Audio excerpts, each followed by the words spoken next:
again, isn't it? So I'm going to do almost. So this, what we record now, this is episode 3. So, it goes like this. So on episode 1, we talked about our Mount Rushmore. On episode 2, we talked about when's the best time to be a wrestling fan. So tonight, I'm going to talk about something a little bit more controversial.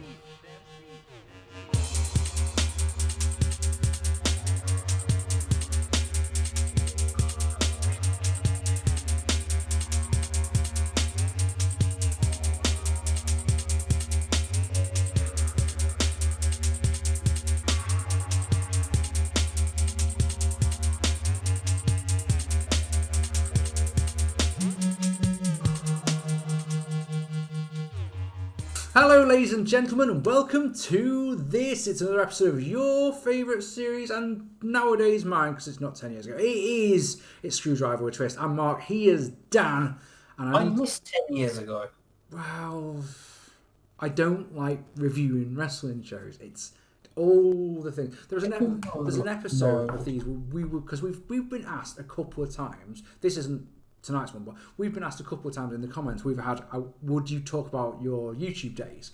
And as someone who our friendship was, the embryo of it was you being a fan of my videos, I'm sure you are the absolutely perfect person to ask me about it, because you've been a fan and then you've been a friend. So you've seen both sides of how I've been with my videos.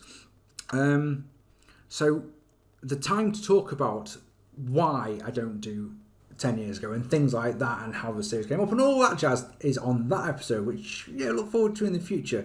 So episode 1, 3 episodes in. Have you got any social media yet? No, of course. Wait, hang on, when is this being released? February 2021. We're in February now. Oh, so it'll be late February, early March. If I do, the link to it will be down below, but at the moment, no, I don't. At the time of recording, this episode is due to air on February the 26th. As boring as I was in the last episode, so... So in that case, you can follow me in one of 2 or maybe even 3 social media ways. Down there is my Instagram. Down there is my Facebook page. Don't have my personal one. Don't want to know. I saw on this day on this day flashed up on my Facebook today, and it was a guy telling me what he thought of the Royal Rumble. And it's one of those, why are you doing that? That year I made a Royal Rumble review. Just comment on it there. And it's the you love the Royal Rumble. But what's your favourite Royal Rumble? It's either 1992 or it's 2001. The thing is, right, they're the 2 best Rumbles, obviously. And anyone who says differently, I please let us know what you think it is. But yeah, I'm in complete agreement with you on that. 92 and 2001. The thing is, wrestling, as we all know, is a very subjective thing.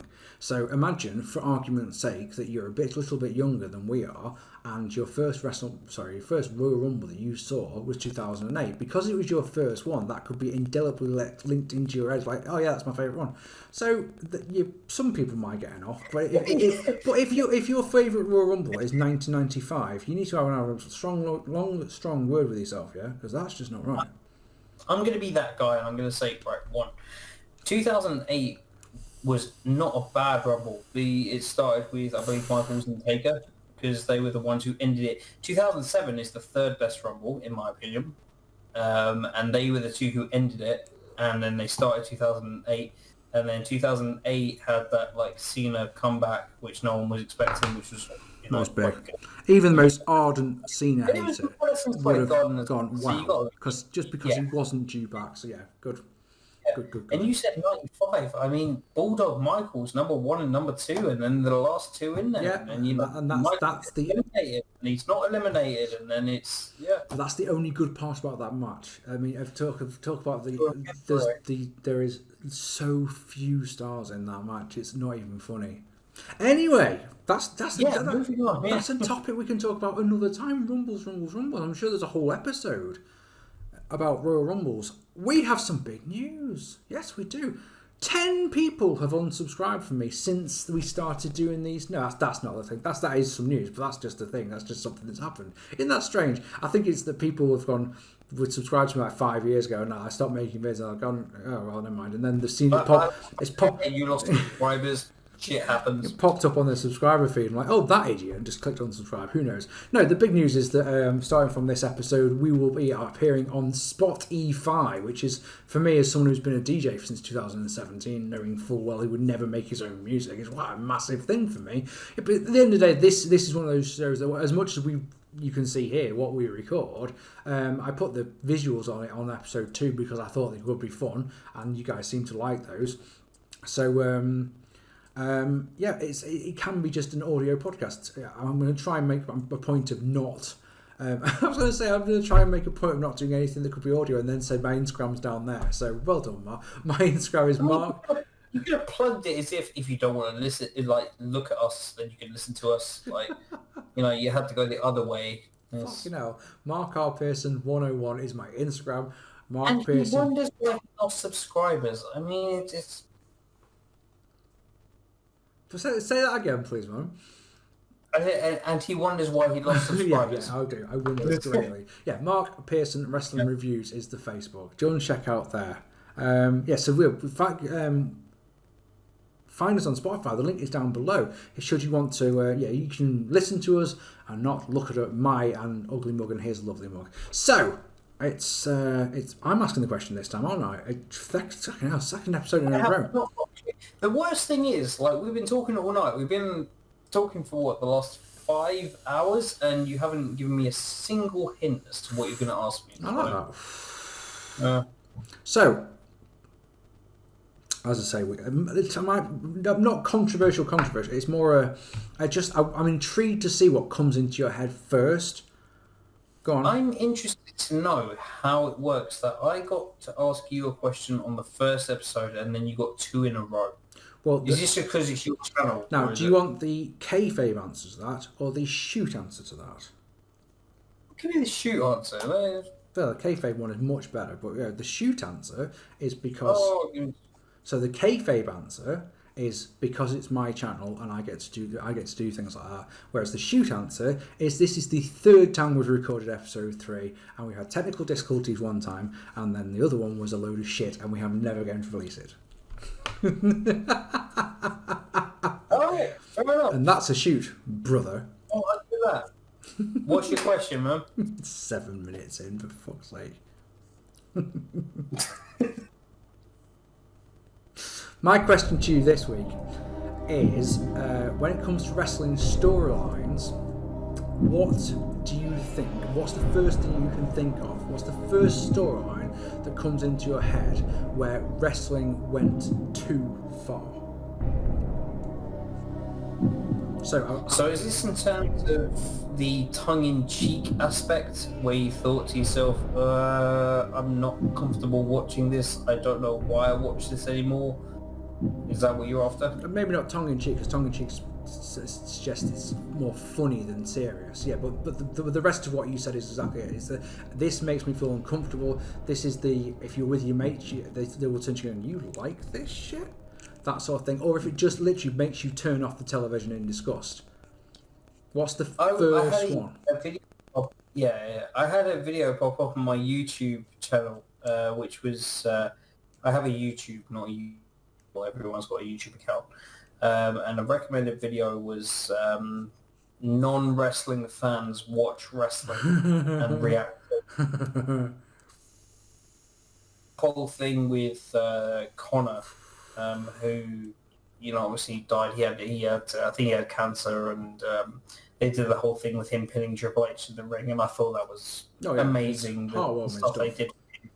And just, such an adorable kid, and that was, that was great. But in the same video, when they had people reacting, they brought up Katie Vick. Ooh, it's on my list. I've got 3 storylines. The middle one is Katie Vick. Yeah, that's the first one that comes to mind. Is just like, I don't know about you. I mean, I like it because of the combat aspect. I like the idea, two guys or two girls and having a fight. I love UFC. I Interesting. I love the. don't. You what? Yeah, you don't. I Yeah, don't. I but don't like MMA at all. No. yeah, but I love the whole person versus person. Go for it, and I like that kind of stuff. I don't know why they felt the need to go that far. I don't know why remind me. they got. This is Triple H and Kane. They are, Yeah, and the build up is 2002, the I build believe. up to Yeah, No Mercy yeah. 2002. Now, if I remember rightly, the stipulation on that match was it's World Championship versus Intercontinental Championship, and the losing belt is retired, isn't it? Oh no, so it's because the IC belt is going to be merged into the world title, no matter what happens. Yeah, that's correct. That was what the stipulation was, and I just thought that in itself is enough of a Exactly. stipulation. That's enough. You don't need any more layers on top of that, do you? That will do fine. No, and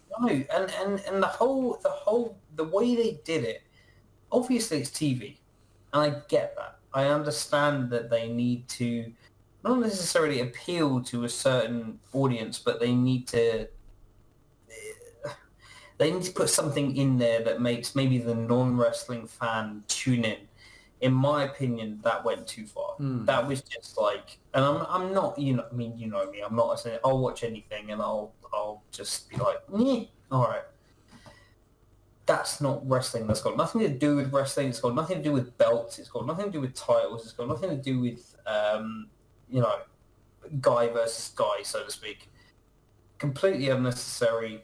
That is the first thing that comes to mind when you ask me that question. That's a great. I say I've written 3 examples down as to what I would think of as storylines that are just like, no. And yeah, the middle one is Katie Vick. I don't want to see necrophilia on my wrestling TV show. It doesn't have anything to do with wrestling. And I know you hate Jim Cornette. I hate the guys, don't like him. But I mean, when he talks about wrestling, he talks about, guy versus guy. This is why this is happening, and this is this guy chasing this title, and this is, this is why this match is happening for this belt. There's nothing else that needs to happen. It needs to be this guy challenging for this belt. That's what needs to be. Yep. I agree with that completely. It's really quite simple, isn't it?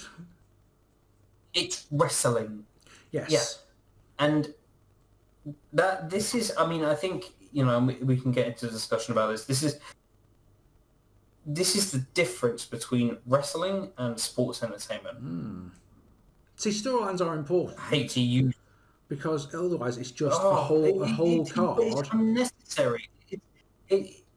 This is what. Is there anybody out there? And please let us know. Just write something and say to me, like, is there anybody out there who actually enjoyed this storyline or thought it was wrong or there was any point in it whatsoever? Because I honestly can't. And even now, you and me, we go back and because we talk about Hell in a Cell matches and we love. I mean, No Mercy's got 2 matches on it that you and I love watching. We love the main event, which is the Hell in a Cell match, Taker versus Brock 1, and we love the tag team match, which is Edge and Mysterio versus Angle and Benoit. Which is a 5-star. Yeah, but still, like, I mean, people will agree with us on that one, surely, because those 2 matches are worth watching that show for. But everyone forgets about why Kane versus Triple H happened, and there was no need. And even if you watch the promos back, I mean, I remember I bought the DVD, and this is, you say you need a hobby. Yeah, I remember buying the DVD, and one of the extras on the DVD, I remember it vividly, and I was like 15 at the time, was the Kane and Pete Rose. Pete Rose actually came back and did like a thing where he opened the door and Kane sort of got him by the throat. Ah, okay. That was on the DVD extras as like a vignette, like a build-up thing. Okay. No mention of Kate whatsoever. And if you watch the show back, there's no mention whatsoever. Apart from when they're doing the build-up package, they're talking about Kane and the Kate Vick thing. There's nothing about Triple H going and finding the coffin and stuff like that. It was completely unnecessary, completely ridiculous. I have no attraction to that kind of storyline whatsoever. It's not wrestling. It's soap opera, sports entertainment, and I don't watch wrestling for that reason. Give me your next question. So, it's funny why you were saying that, because I'm kicking myself for not going and looking now. But I was gonna ask on the network for No Mercy 2002 what the build-up package is, because surely that build-up package nowadays. I don't know. I was just wondering, like, if does that even exist nowadays? The thing is, you see it on your screen now. The DVD cover for No Mercy 2002 is Kane's mask. It's just Kane's mask, and it's got the No Mercy font 2002 underneath it. Yeah. I paid money. Well, I didn't. My dad paid money for it. Nice. And I remember him we're watching the show together, and it comes to Kane Triple H, and he's like, "Oh yeah, this will be a good match." You don't want to make someone who you're sitting with watching wrestling disappointed, because it makes you feel bad. Mm-hmm. And I remember him thinking, well. And I remember this is back in 2002, and this must have come out. The DVD must have come out around November time. So November, December time. But I remember him sitting there and thinking like, okay, well, why is this match happening? And just trying to explain to him the whole thing with the Katie Vick. It's not wrestling. It doesn't make sense to be a wrestling match. It's title versus some. They could have even done the whole thing with the mask. You know how he unmasked. He fought Triple H on Raw, and that's when he unmasked. That's where he unmasked. 2002. They could have saved it and done it later, but was it 2002 or 2003? It was a couple of weeks after No Mercy. It was in between No Mercy and Survivor Series. So no, because Kane need a hold me down. Kane faced RVD at SummerSlam 2003. Okay. Because of the whole mask thing, and then he went on to feud with Shane, I believe. Oh yeah, 2003. Yeah. So a year earlier, when he was having this feud with Triple H, they could have done the whole mask thing then. That was do mask versus title or something. Like, why did they want to retire the Intercontinental title anyway? Does it make any sense to you? No idea. For one belt, that's that. But back to the original point, Katie Vick is the most ridiculous storyline that has ever happened in WWE, and if anyone wants to, give me a one that's worse than that, please write it down below, because I'm interested to hear what you think. So that's the one where you think it went too far, and you were just like, offended, or... You're talking about necrophilia in a wrestling. And that's the thing, in wrestling. It's a wrestling match. Is there any need for it? Absolutely.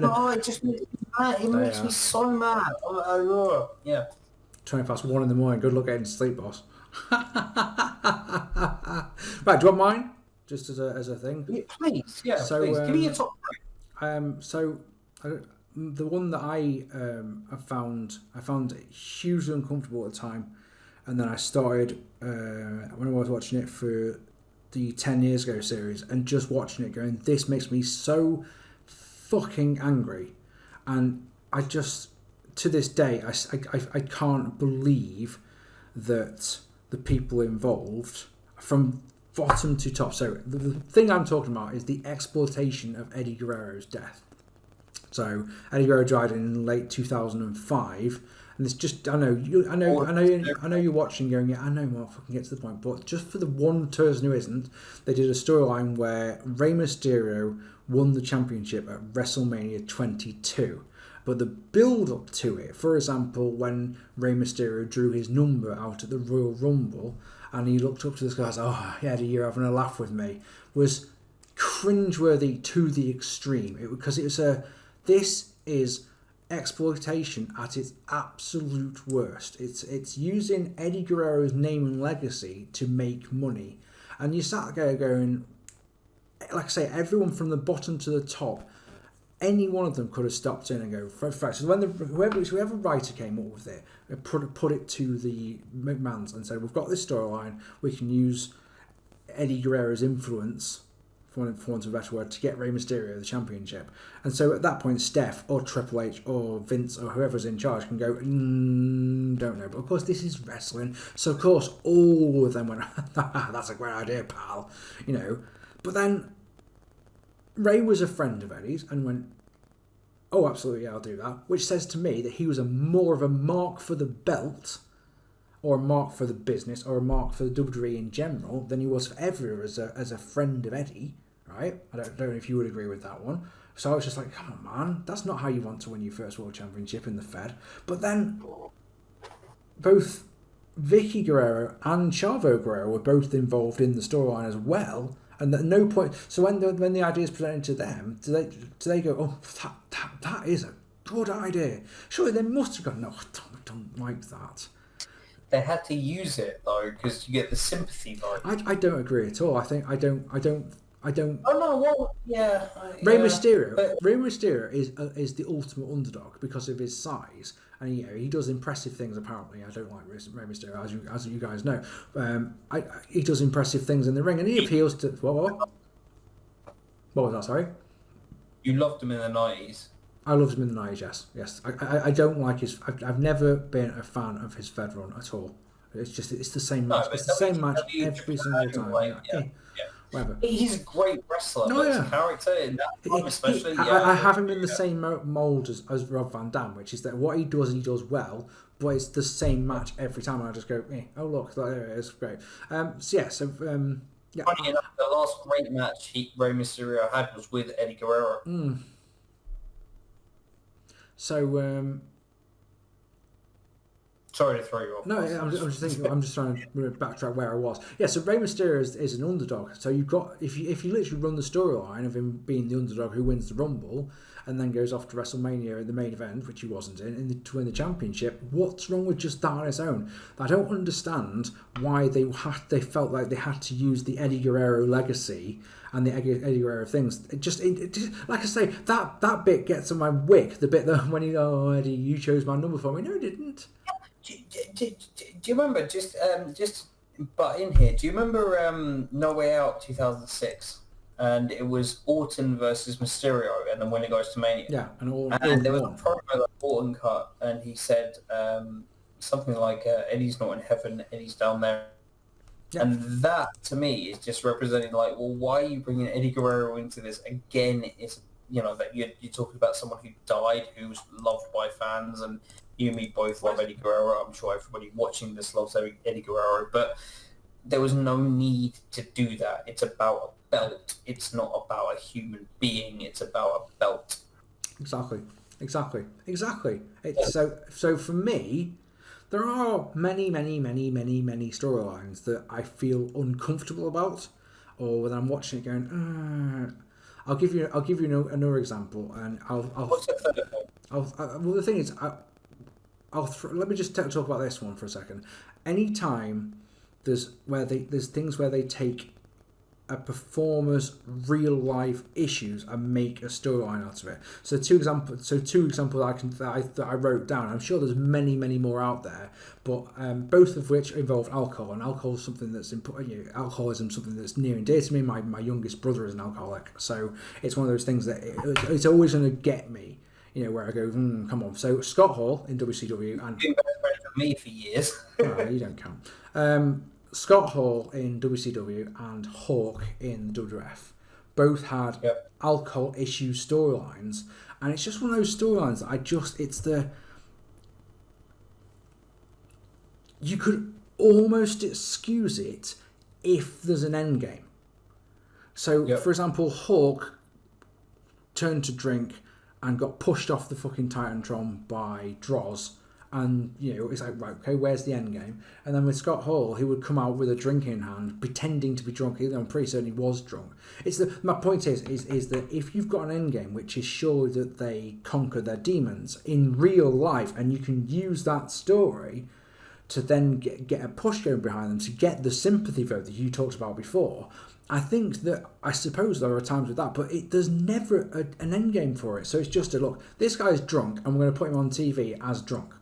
And you go, dang, I don't want to see that at all. And again, it's the soap opera that you talked about before. But the thing is, whenever they do it with real, I think, fucking, another one just came up in my mind. It's anything where it's the real life issue, is the fucking Goldust and Marlena stuff, who are going through a divorce or going through a really bad time in their relationship, while their storyline is the Marlena's fucking Brian Pillman. You know, anything like that, where it's the soap opera, if you know, Pillman? pardon? She was fucking Pillman. Yeah. In the storyline, she was shagging Pillman, or she was getting. Then she got. They had a match. Pillman and Goldust had a match for Marlena's services. You know, and that would have been all revealed at Bad Blood that Marlena had actually been doing it willingly. But of course, Pillman died that day, so they couldn't do it. I find ones where it's real life a little bit too close to the bone. I get that it makes it more real. What about Edge, Matt Hardy, and Lita? Because that made for an interesting feud between Edge and Matt Hardy. Because at the time you had two mid-carders who kind of needed their own push. Obviously, Edge was above Matt Hardy in terms of whether we would go in the company, but. Do you think that invoking the real life aspect of it helped them? I think I'm probably going to sound like a massive hypocrite here, aren't I? Because I don't, and I'm not sure about that one, because I'm saying that I don't like the real life. I don't think that the difference with that one is that was made public by Matt Hardy. Matt Hardy Edge and Lisa could have kept that one private. Matt Hardy made it public and turned it into an issue, which then the WWE, being the WWE, they exploited it. And the thing with that one is that they could have just had that the fans were booing Lita and calling all sorts of names. Matt Hardy got fired for putting the information about it on his website. Then went off to do like 3 or 4 indie shows, and he could have just been all swept away, couldn't he? But Matt Hardy showed that, well, again, like I was saying before about Ray, he's a fucking mark. He's a mark for the business. So when WWE came along and said, "So we're going to use this store, and we're going to make you part of it," he went, "Yes, please," and took his job back. And the thing is, he got absolutely murdered in the match that resulted in match for it, didn't he? At SummerSlam 2005, absolutely demolished. Yeah. So it's one of those. You are a fucking mark. Well, what? Wasn't it Matt Hardy against Kane? Possibly. I thought it was Matt Hardy versus Edge. Something like that. I just want to play Connect 4 with you for a second, because we're talking about storylines that shouldn't have happened because they were too real. ECW. You and me both love the rise of, and anyone watching this, I'm sure they appreciate the, rise and fall of ECW. It was a great favourite. It's the best ECW thing there is, because you know me, I think ECW is massively overrated. Extreme Dave is watching this right now going, no, that's not what happened. Right. Think about that documentary. What storyline in that, apart from the crucifixion of Sandman, because, no one to talk about, the most personal rivalry, because it's just hit me. What was it? Oh, because you've thrown me there a little bit, because I thought you were going to say the Sandman crucifixion one. Because I wondered if you would think that. Sandman.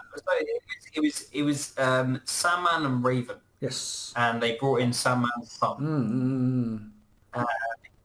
You have Sandman's son. I can't remember his name. Tyler. Get a hobby. Right. Get a hobby.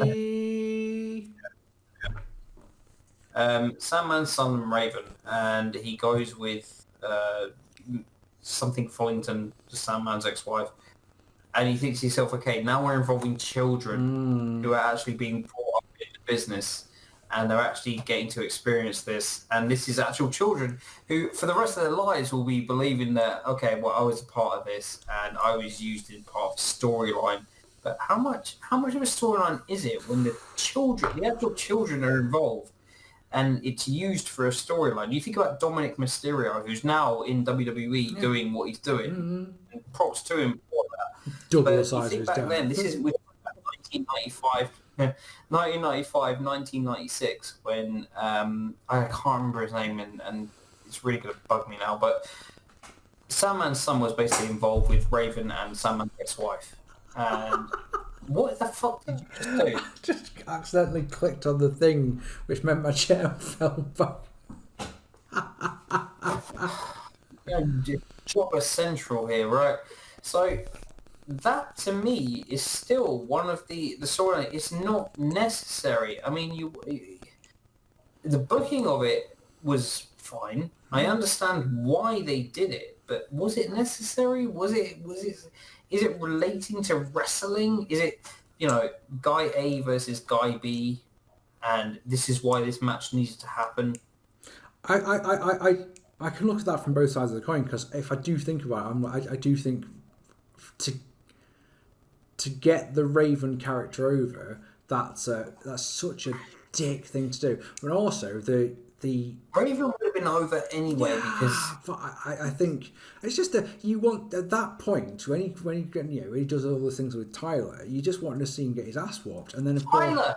I said that before. I said when you said it. I didn't hear you. So, and then to have it so that it looks like you want to see someone get his revenge, and you'll pay money to see him get his revenge, and then it looks like he's going to get his revenge, and then it's taken away from him, and they teased it out. So that one, again, this is the thing. I'm probably going to sound like a massive hypocrite, because on the one hand, I'm like, I don't like it when it's too real, and on the flip side, I say, yeah, that was a good angle. I like that one. Is that one too far? No, the crucifix one I think will be too far, because I would say it's too far. Only too far if you're a religious person. If you have no religious connotations at all, if you're like, yeah, whatever, I don't give a shit, then it's one of those, well, it's just a storyline, isn't it? But if you're like, oh my god, I couldn't believe you, anything like that, if you're as two young men who used to go to church who don't anymore, I look at it as it's just a story. I don't give a damn. Don't know how you felt about it. Well, that's how I saw it, and I'm in the same boat as you. But and that to me wasn't offensive. But the bringing a child into it, and this is why I mentioned Dominic Mysterio. You're having a ladder match over the custody of a child. Is that relevant to the wrestling business, and is it necessary? It's or can they just go out there? You watch Rey Mysterio versus Eddie Guerrero at Halloween Havoc 1997. Get a hobby. 1997. It's a 5-star match, and it's a great match because it's just built around a title and it's built around wrestling. Fast forward to 2005, they're now having to put a kid in it. Is it necessary? Well, yeah, because they had a match at WrestleMania 21, didn't they? Which was, it was one of those matches that match, yeah. It was billed as it was when that one was announced. It was one of they had that great match in 1997, and they both said that they wanted to top that match, and it's one of those they came away from it disappointed. The one thing you remember from it is that Ray was continuously adjusting his mask. And you're like, okay, so he wasn't that good. At the end of the day, I suppose if the Fed feel like they need to put a storyline on top of it to make you sell it again. But it's one of those, again, what's the end game? The end game is that Dominic is revealed to be Ray's child. Oh right, good, fair enough. It's yeah, but bringing the kids into us, but it doesn't make me feel uncomfortable. It's your point about is it necessary? Go on. Well, let's try a different aspect here. Let's go back to the 70s and the 80s, and let's think about what matches were built around then. One of your favourites and one of my favourites, definitely in my top 10 of all time, is Magnum TA and Tully Blanchard from the cage match, the I Quit match. Starcade 85. Why did that match? Because that would happen in the 80s and we still think it's great. Why did that match happen? It was for the United States Championship, I've got in my mind. Yes. And they were... Right. I've got something to do with Tully's... The girl that Tully came out with as well, I've got in my mind, but I can't remember if that's another storyline. Iron Sheik versus Hulk Hogan sold out the Garden, I believe. Because of a title match in 1983. Both of Hulkamania. I believe that match was based around a title, and that happened in the early 80s. Yes. You think back to matches involving Lou Thez. You think back to matches Pat Gotch and other people who Harley Race. Can you imagine Harley Race being in a match over the custody of a child? No, I truly can't. But at the same time, it's different eras because it's. We watch wrestling, and I believe a lot of the people who watch this video will agree with me on this. We watch wrestling because we like guy A versus guy B or woman A versus woman B because we like the idea of them wrestling each other. We are fans of the art. You don't need that sports entertainment story to make it relevant. We don't need that. This is why I fell in love with Japan. You know, do you think Okada and Omega would feud over a child? No. I hear you. And like I said, again, it's necessary, but people will buy into it because they like the sports entertainment.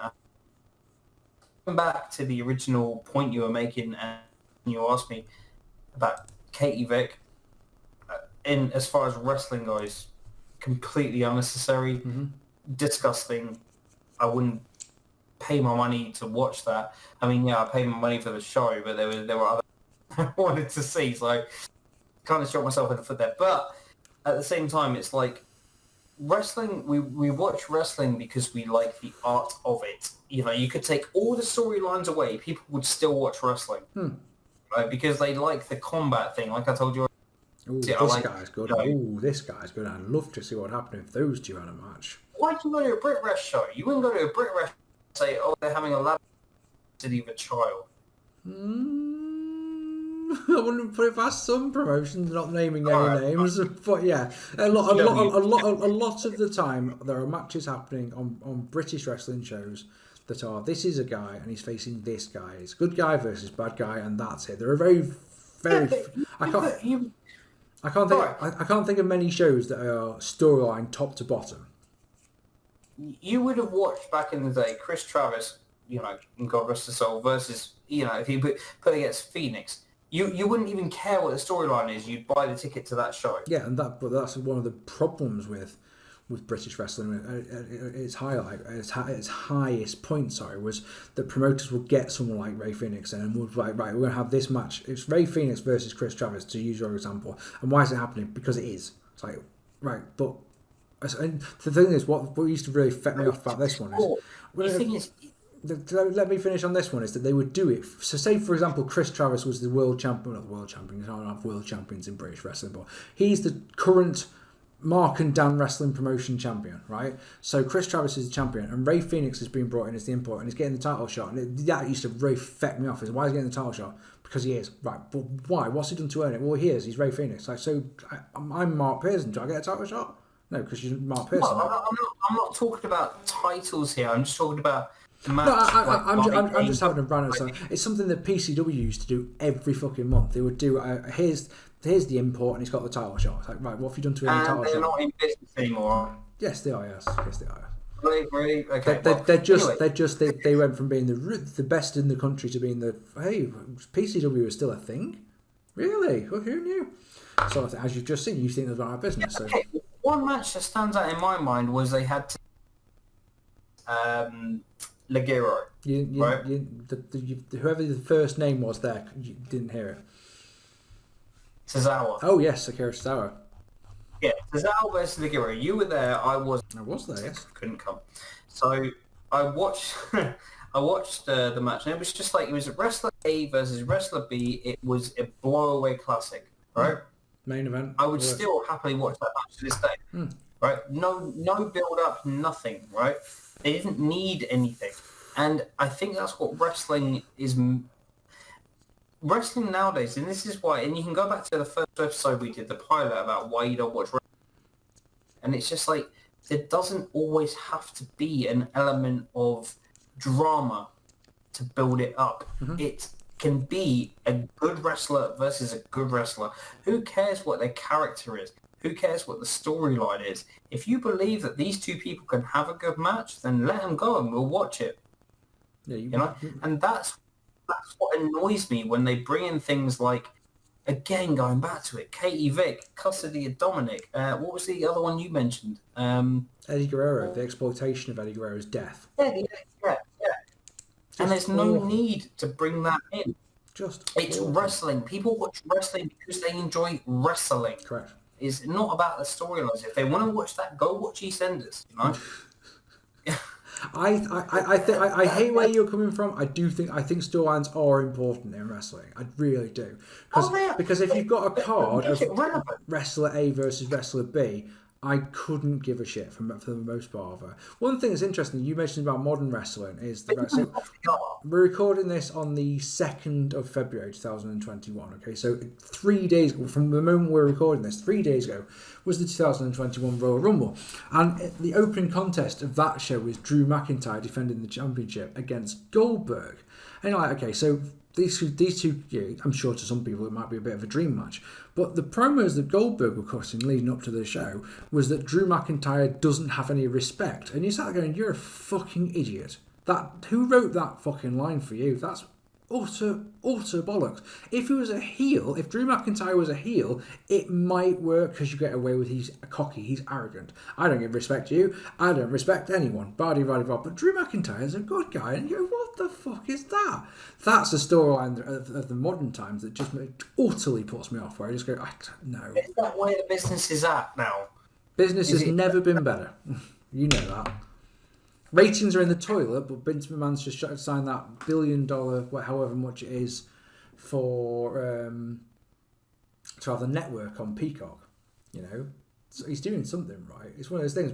Ratings are in the shit. They've never been worse. Maybe mid-90s, maybe, but yeah, as a business, WWE is making money hand over fist, and that is weird. And at the same time, I wonder if because they've got that guaranteed money coming in, who cares what the fucking storylines are? Who cares what the ratings are?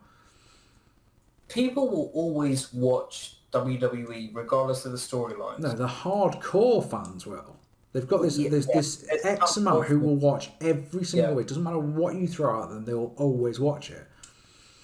Yep. But the way the raw ratings are going down and down and down and down as time goes by, it's that Steamboat versus Flair from Chi-Town Rumble had a storyline about children or necrophilia, it wasn't about or children. Dead It was for the championship. No, wasn't it exactly. was the two best wrestlers at that time feuding over the world title belt. Mm-hmm. That is what wrestling is and should be. Mm-hmm. That is why people like you and I care. That is why people who probably watch this video care, because they don't care about all the stuff in between. They don't care about bullshit storylines that are made up to attract you to the product. They care about, okay, there's a belt, there's a top guy, and 1A wants to be one. Can you think of any other storylines that turned you off before we wrap this up? Okay, so the other one that comes to mind is What was that? Sorry, you sound cut off. Al Wilson. Oh, Al Wilson. Yeah, I mean, it's just because we were talking about 2002 earlier, and it was just like, okay. Storylines exist to make you want to see the match. We talked about before about the Rock and Hogan and how they're build up, which on a completely different video. I'm sorry. On one of the aborted tapings, we talked about Rock and Hulk Hogan and the build up package and the build up to their match. So you get ones like that where you're like, yeah, take my money. Then sometimes you got the slow build ones. The one example that I sort of watched from the perimeters was premises. I watched from the perimeter was the Bayley and Sasha Banks breakup angle that they ran with last year, which I was just like, yep, when that one comes, that one's going to be really good.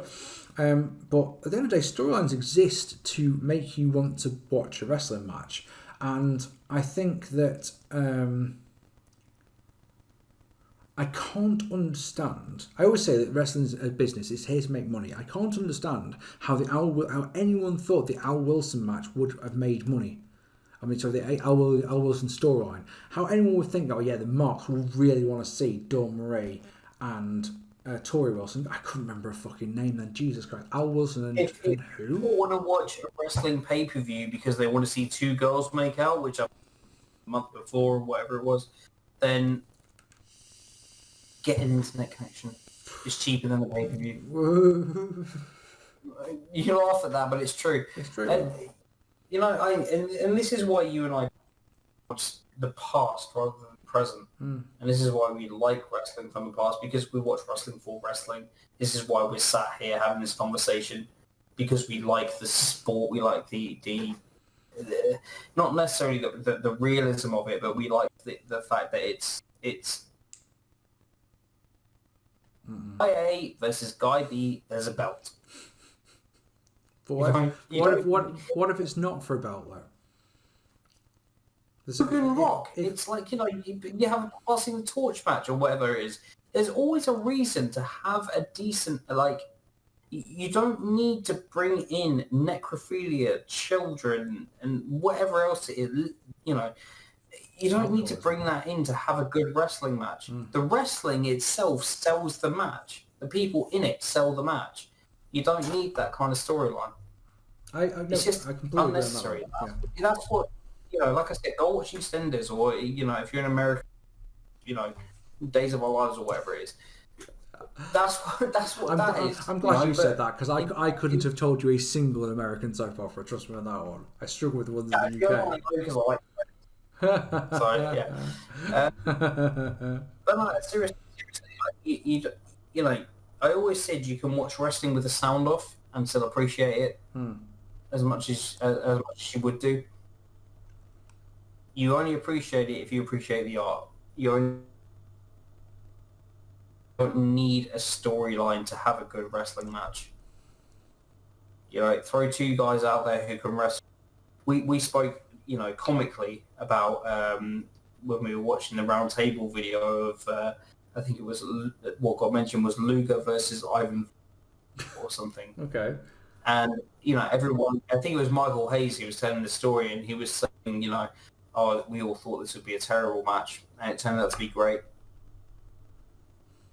Who was he facing? You know, it's two guys who are wrestling, going out there and having a... Luger, so your song keeps coming out here, boss. Luger and who? Luger and I think it was Volkov. Ivan Volkov. Okay, fair enough. Here's one that I'll give you, right? You and me went to a show, I think it was 2011, and it was a Dragon Gate show. You're wearing a Dragon Gate shirt, which is what reminded me. It was Shingo versus Yokozuka 3. Mm-hmm. What was the storyline for the main event? Well, amazingly, because of the name, it was actually that they'd won a match each, and this was the final match.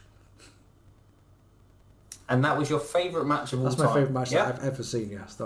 By a country mile, this is the best match I've ever seen, yes. And also, I went to that show having not seen match 1 or match 2. There's your storyline, yeah. It was one of those... No, you have seen match 2. No, sorry, I saw the DVD, that's right, sorry. So I hadn't seen the third one. I'd seen the second one and gone, hey, this was really good. I would like to...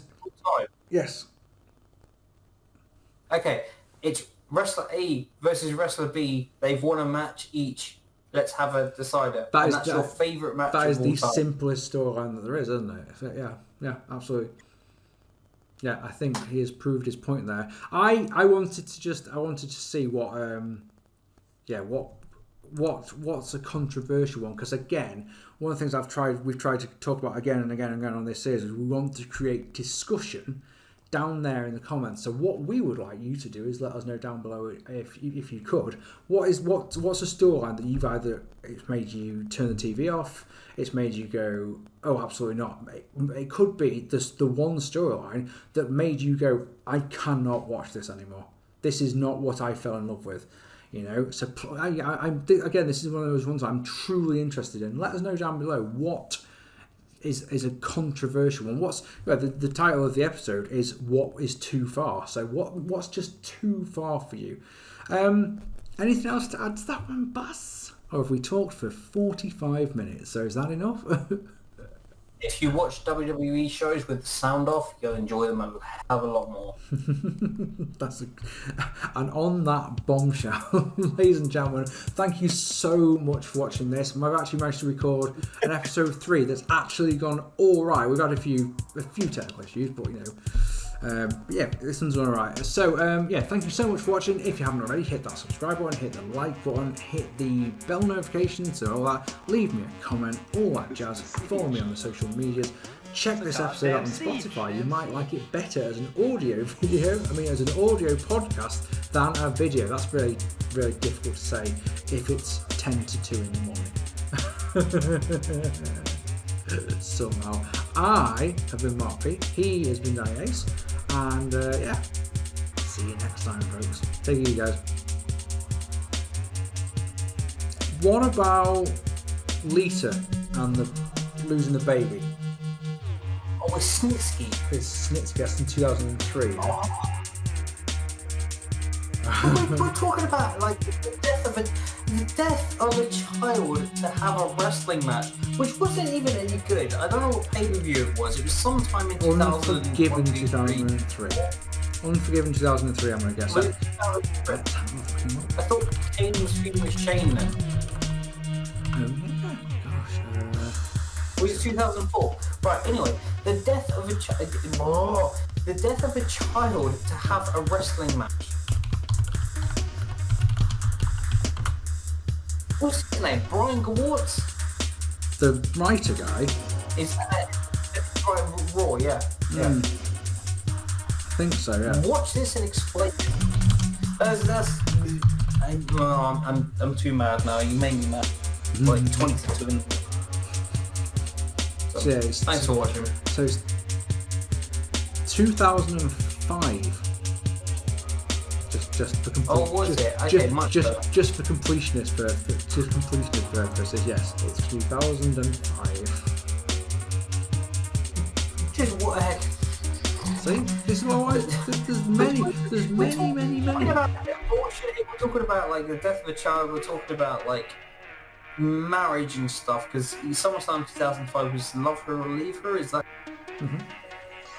right? Why?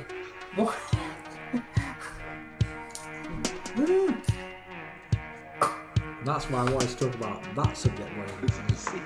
Take it easy, folks. It's a goddamn siege.